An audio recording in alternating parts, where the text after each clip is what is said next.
ಇತ್ತು, ಅತ್ಯಂತ ಗೆಳೆತನವಿತ್ತು. ಒಂದು ದಿನ ಮೊಸಳೆಯು ತನ್ನ ಬೆನ್ನ ಮೇಲೆ ಕೋತಿಯನ್ನು ಕುಳಿಸಿಕೊಂಡು ನದಿಯನ್ನು ಸುತ್ತಾಡುತ್ತಾ ಇತ್ತು. ಒಂದು ದಿನ ಕೋತಿಯು ಮೊಸಳೆಗೆ ಜಾಂಬು ನೇರಳೆಯನ್ನು ಕಿತ್ತುಕೊಡುತ್ತಾ ಇತ್ತು.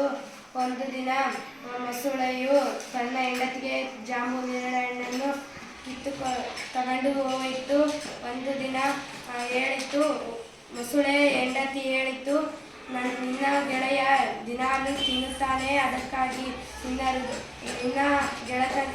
ಗೆಳೆಯನ ಹೃದಯ ಎಷ್ಟು ಸಿಹಿಯಾಗಿರಬಹುದು ಎಂದು ಹೇಳಿತು. ಮೊಸಳೆಯು ಮರದ ಹತ್ತಿರ ಹೋಯಿತು.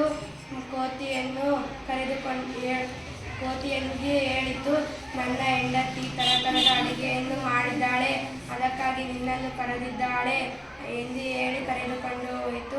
ಅರ್ಧ ನದಿ ಬಂದಾಗ ಹೇಳಿತು, ನಿಜಾಂಶ ಹೇಳಿತು, ನನ್ನ ಹೆಂಡತಿ ಹೃದಯವನ್ನು ತಿನ್ನುತ್ತಾಳೆ ಎಂದು ಹೇಳಿದಳು.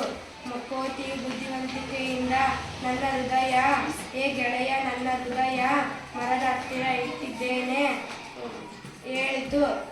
ಮತ್ತೆ ಮೊಸಳೆಯು ವಾಪಸ್ ಮರದ ಹತ್ತಿರ ಹೋಯಿತು. ಹೇಳಿತು, ಮೊಸಳೆ ಮರದ ಹತ್ತಿರ ಹೋಯಿತು.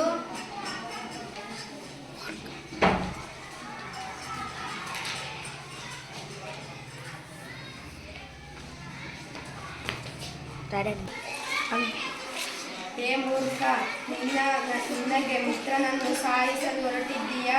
ನಿನ್ನಿಂದ ನಿನ್ನ ಗೆಳೆತನ ಮುರಿದು ಬಿತ್ತು. ಮೊಸಳೆ ತನ್ನ ಬಾಯಿ